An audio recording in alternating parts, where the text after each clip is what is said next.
Guys, so I am here with Daniel. Daniel, we're going to talk about the CMS Final Rule for 2025. We're going to talk about topics that are coming up, what to expect. I'm super excited to get your impression on things. But first, tell the audience again what your business is, what you do, how you went from DPT to the world of compliance, which is a nightmare for most of us. Just give us like 30 seconds of background. Yeah, sure. I'm still proud that I am a DPT. I'm still licensed. My family still thinks I treat, but I just can't charge them. The transition was just in the right spot at the right time, with my background in property and casualty insurance. The compliance world is obviously, when it comes to auditing and all the other things that go into risk management, it was kind of a natural process for me. And I've been very fortunate to have great experiences over the last decade of doing this for large and small organizations. So very, very fortunate. And what's the name of the business?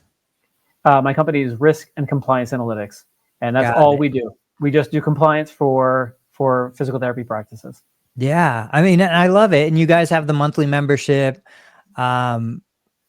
Let's talk about what's changing for Medicare in 2025. But then at the end, I also want to get more information about the specific services. So go ahead, take it away. What are some of the big changes that we can expect for 2025? So for 2025, the biggest changes are that nothing is a surprise. Everything is exactly what we thought. And that being the proposed rule is almost identical to the final rule, which is in a nice way. There's no surprises during the holidays, which is great. The reimbursement is decreasing by 2.8%, which we knew. The threshold for the KX modifier goes up just about 3% again. So it's at 2410 for PT and speech therapists combined. Again, that comma, gotta love it. And then the $3,000 threshold, that's not changing. That's not going to change for quite a few more years. So that hasn't changed at all, which is good. So I think a lot of people could kind of take a deep breath, relax, understand that, you know what, it's exactly what we expected.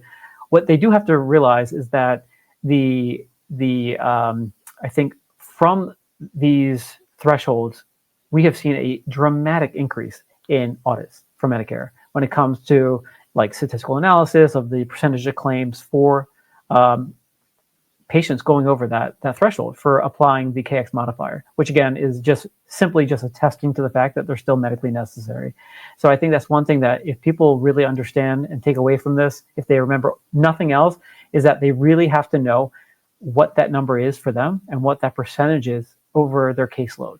So if they're going double digits for the amount of patients that they're applying a KX modifier, you should just expect to be audited this year, especially what we've seen historically.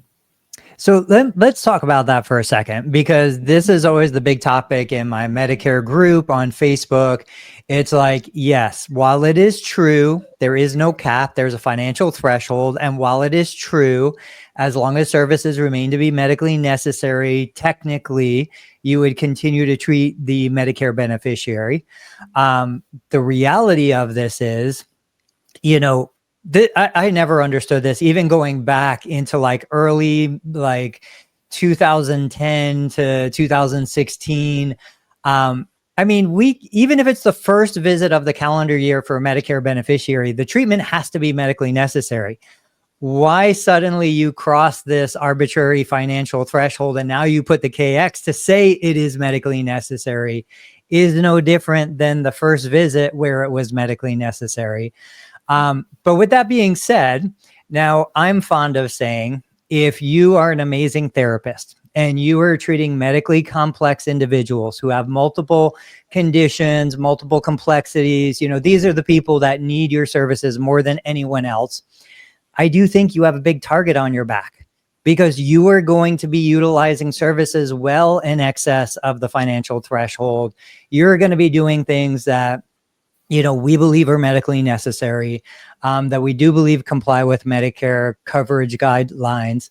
But the reality is, and you tell me, when I look at the comparative billing report, if I'm overutilizing because of my caseload compared to the 7 or 8 or 12 people that Medicare is comparing me to, I've got 3 big circles in a target on my back for Medicare audits and potentially running into more scrutiny and more complication.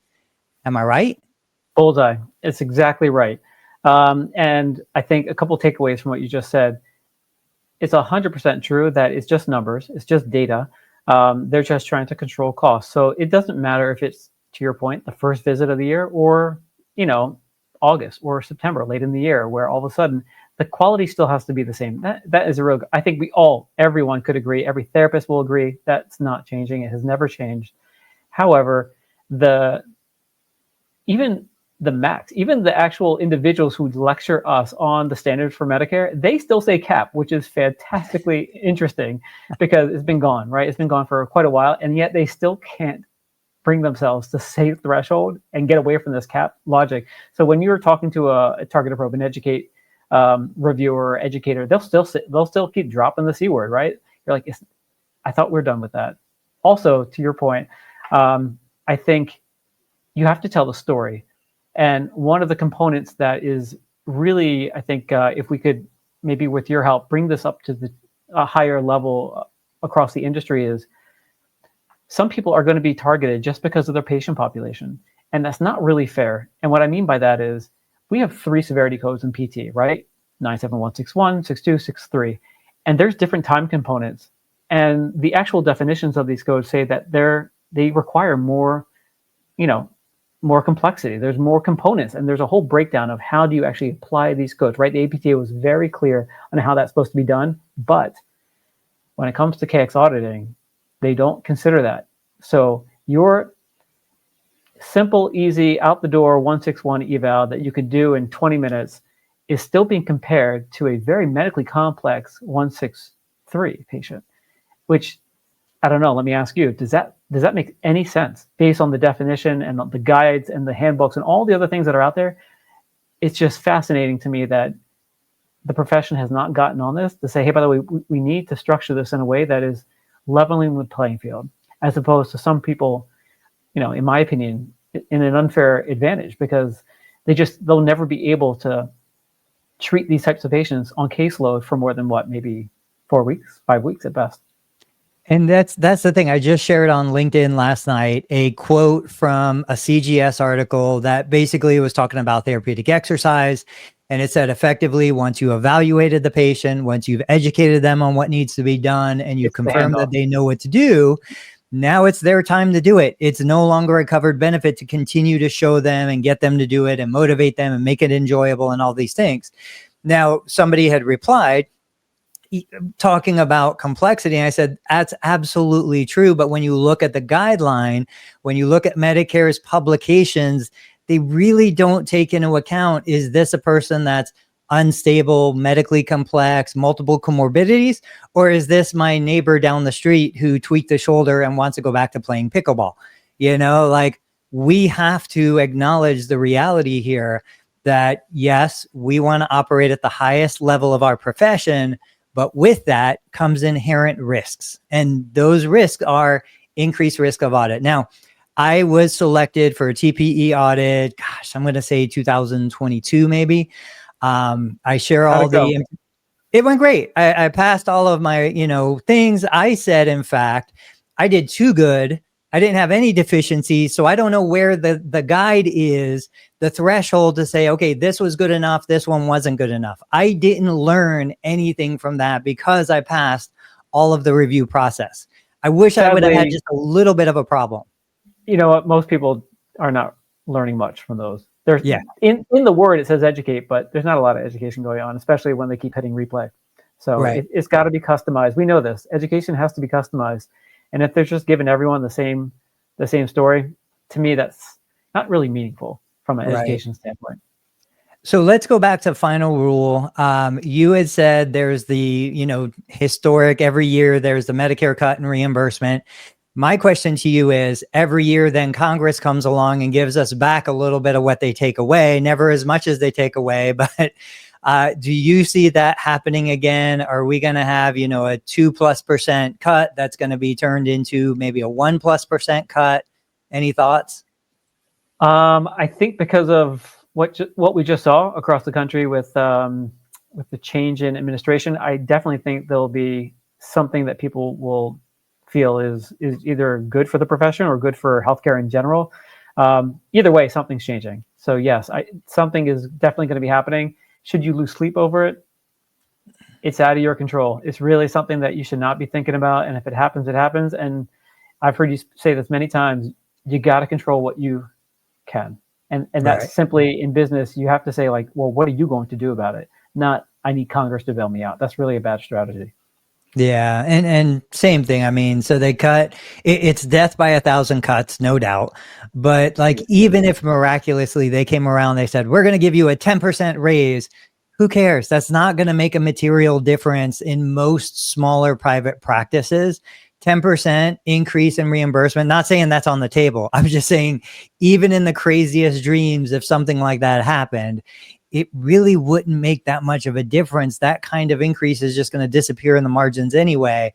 I do think therapists need to look in different directions to understand, one, what is Medicare intending to cover based on published policy?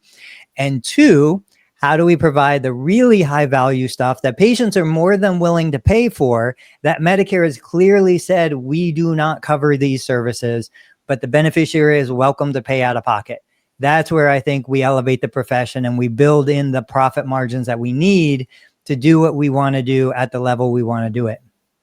Exactly. And your comment about death by, 1,000 slices, I think that's fantastic. Just because, if you're getting fouled on a 3-point shot and you get the free throw, right? That's nice, but you're still within that margin, right? You're still within that plus or minus where it's really not going to make a lot of operational difference. So let's talk about the PTA supervision changes.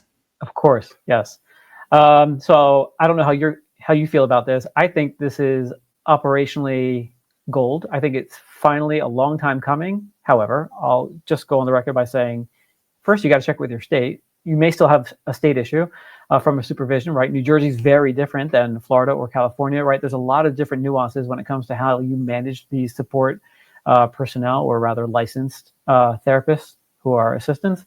So now that we're under general supervision, let me just ask you, don't you find it amazing that rote therapeutic monitoring got this carve out last year, which is great. This is really great, but unprecedented, where they easily could have just said, let's just give it to them. Let's give it to outpatient, but they held out another year.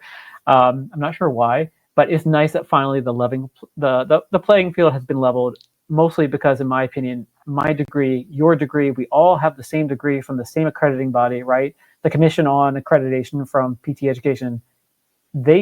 It doesn't matter what practice setting you're in. It's still the same CEU requirements. It's still the same, right? None of that has changed. So now that we're all kind of equal again, it's a good feeling. It's nice. We deserve this, and it should have been since day one, but it's a good feeling. So tell me, because I'm still unclear, during the the public health emergency, we went from, for supervision of a PTA, we went from direct supervision, which means in the office suite, to basically this kind of, I don't think they were calling it general supervision, because it's basically on depend. Call. What was it? It's basically considered like you're on call. So you have to have a phone a friend, basically, that could babysit you if you need, or you could ask a question if you need. They can't just be on vacation in the Bahamas. They have to be dedicated to you to say, hey, by the way, if you're not there on site, I know that individual is going to be assigned. And people actually did. There were cases where people got in penalty because of this, where it was blatantly disregarded the standard, and this enforcement occurred because it was just disregarded. Nobody even paid attention to it. But that has gone away, which you don't have to have this two-way communication or audio visual kind of thing, which is nice. It's very nice. But general supervision, again, it's across the board now. So it doesn't matter if you practice subacute, acute care, or outpatient. Gotcha. Awesome. Yeah, I wasn't sure about that.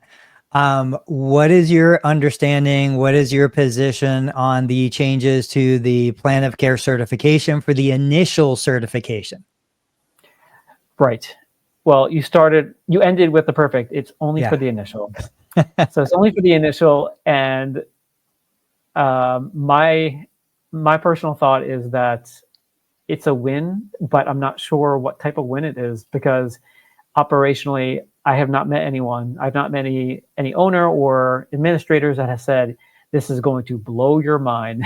We're going to change everything. And the truth is, because it's just for the initial, you still have the same recertification requirements. I'll just go on record by saying you still need two things, right? You still need the signed and dated referral, which is in lieu of the signed plan of care, which has to be in the record. And then you have to have proof that you submitted it within the first 30 days, which I don't know about you. Maybe I'm, making myself sound old here, but that's kind of what we had. Yeah. We're kind of reverting back to something that we kind of already had privilege to. So I'm not sure how big of a win if we're just we've come full circle maybe. So, I mean, my understanding, and I've read the guideline a million times. So yes, traditionally Medicare does not require a physician referral. They reference an order. We don't have to have that, but we needed we need proof of intent to order, or we needed a certified plan of care. So now what we're looking at is we're saying, okay, we don't necessarily need to get that signature back for the initial plan of care, but we do need a referral now. If we don't have a signed plan of care, we need a referral. And we need to show that we sent the referral. Well, heck, if I sent the referral, I'm probably going to get it back. The only time I see this really helping is I do hear occasional cases of small providers where there's a physician that probably referred the patient to therapy, but didn't refer the patient to your therapy. And correct. So they wanted the patient to go to the hospital-based therapy. The patient wanted to come to a private practice owner. The physician, the surgeon, they're refusing to sign the plan of care, but they did originally write a referral for therapy. So that individual provider, as long as they don't exceed the initial the initial plan of care, certification, I guess they're covered. But I mean, this seems like such a tiny percentage of the overall, situation that we're experiencing. I can't imagine it being impactful in any meaningful way. Well, it was supposed to decrease administrative burden, and I think we just did the opposite. I think we actually just increased paperwork, increased the back and forth, which it would be nice if we could put that away. However, there is a tiny win. You mentioned Target, Approach, and Educate. They love picking on this. They love the not getting signed plan of care. And the answer usually is, it's your problem. You got to deal with it. That's the only way around it. Good luck trying to get it, because there is no magical myth of, if you did it 3 times, it's good. That doesn't exist. It's not true, as you know. So this is a nice, I think, something to put in your back pocket that you may not need right now, but it's something that you could definitely use to maybe help limit your exposure in the event of just not being able to get these signed plan of cares. So a big one that I know we've been talking about professionally, I don't know enough about, like, the whole Congress situation. What's going on with telehealth? As I understand, the final rule didn't cover extending telehealth beyond the end of this calendar year, but there's something in Congress that if it's passed or approved, we will have the extension of telehealth. What's going on with this? It didn't happen yet, so that's the problem.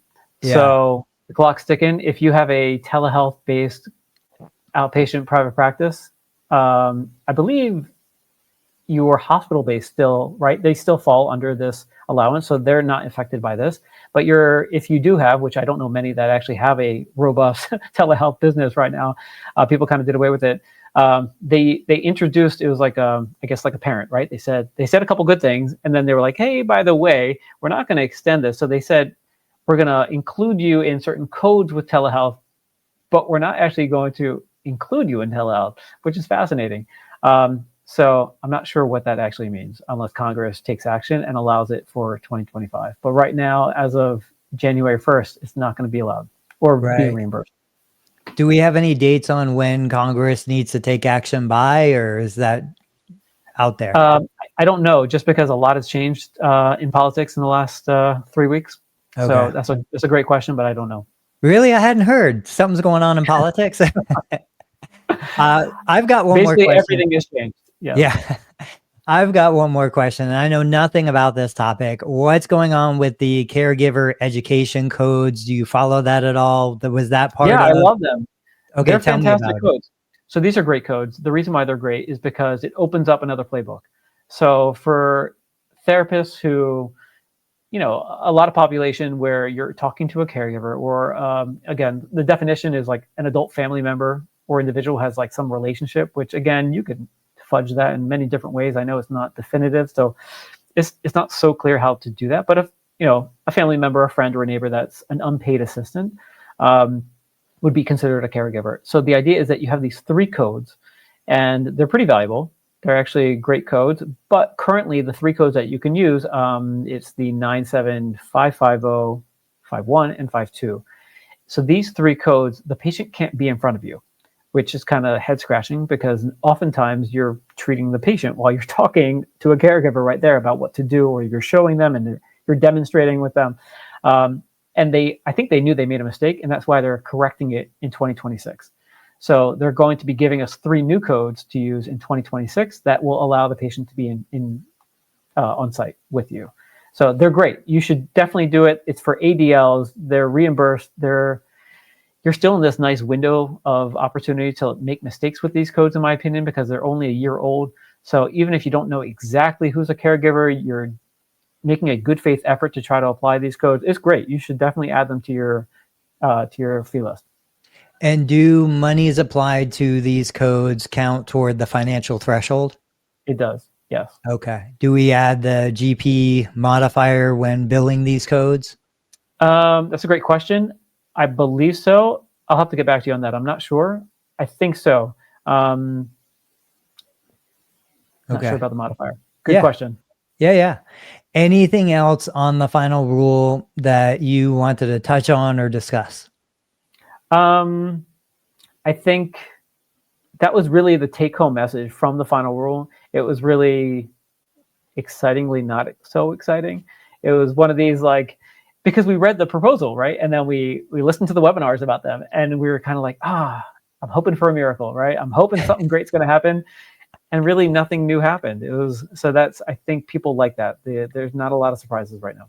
So you're saying it's like the Mike Tyson, Jake Paul fight, but people didn't like that. I was rooting for him. I was. Who were you rooting for? Well, I grew up with Mike, so. Okay, yeah, I was rooting for Mike too. Now I'll tell everybody, we were trying to tune in. We kept getting knocked off. We kept getting the delays. I missed the first 2 rounds. I caught all the rest, and it looks like the first 2 rounds were the best 2 rounds. So at some point, I need to go back and watch. Yeah. Yeah, it was great to see him your average, what? How old is he? 58, something like that. Their average adult, over 40. Yeah. Just a bad idea. Yeah. Tell me a little bit more about your business, because I talk to you, I still don't exactly understand. So I'm a private practice owner. Everybody watching, you probably know I have a private practice here in Ohio. We have 2 physical locations.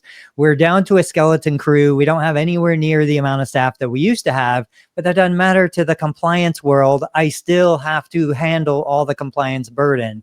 So if I was approaching you as a business owner, like, what's the value proposition? What do you deliver to me? How does this business work?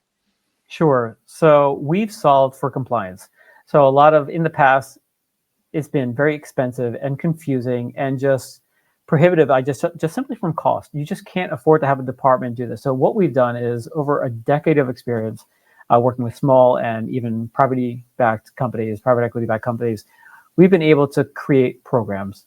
And what we've done is we solve for your compliance department. You don't have to do anything. We take care of all your policies, all your manuals, all your handbook, all your staff training, including, even now, we're proud to offer even a anonymous reporting line, which is very unique. There is nothing like that out there in the PT space for literally a fraction of what it costs if you go to market. So if you go on to one of these big name companies out there, you'll be paying $800, $1,000 a year just to offer you a service.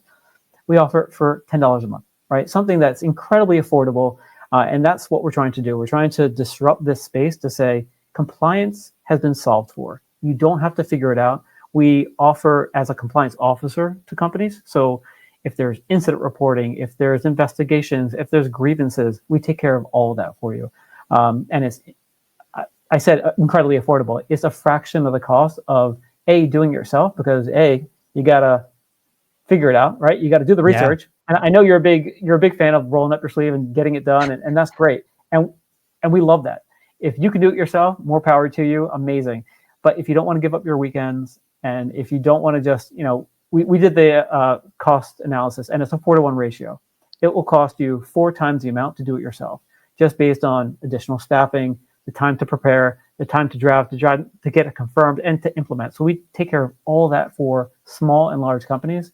And it's beautiful that people that once viewed compliance as such a burden, such a operational mess, that's where we thrive. We say, you can take this and operationally do X or Y, whatever your goal is from a line of service or area specialty. We actually allow you to stay in bounds without just being the historical. And this, most of the people in this space, nothing's recommended, everything is no, and it's all doom and gloom.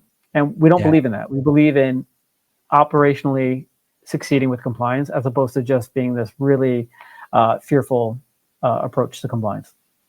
Yeah, there are a lot of things that I think we should know how to do. I do plumbing, I do electrical, I don't do root canals, and I don't do my own compliance. Like, those are 2 things that are absolutely off the table for me. So Daniel, let's wrap it up here. This was amazing. What is the best way for people to connect with you? Do you prefer LinkedIn? Is there other social media? What's the connection? Yeah, LinkedIn is great. You can find me online at riskandcomplianceanalytics.com. And the website lists everything. It's very clear, very concise. We believe in transparency. So a lot of the, you're not sure what you're going to get. You don't know how much things are going to cost. We don't believe in that. So this is something where we're really trying to change the way people view compliance, where it should be a positive, a net positive for your operations, as opposed to this fearful, oh my God, I don't want to look at it. I don't want to look under the hood. I don't want to know what's happening. You can't do that anymore. You got to know what your risks are. Awesome. Well, don't get off the line. Thank you so much for spending the time with me. I'll see you on the next call. Thank you very much. Appreciate it.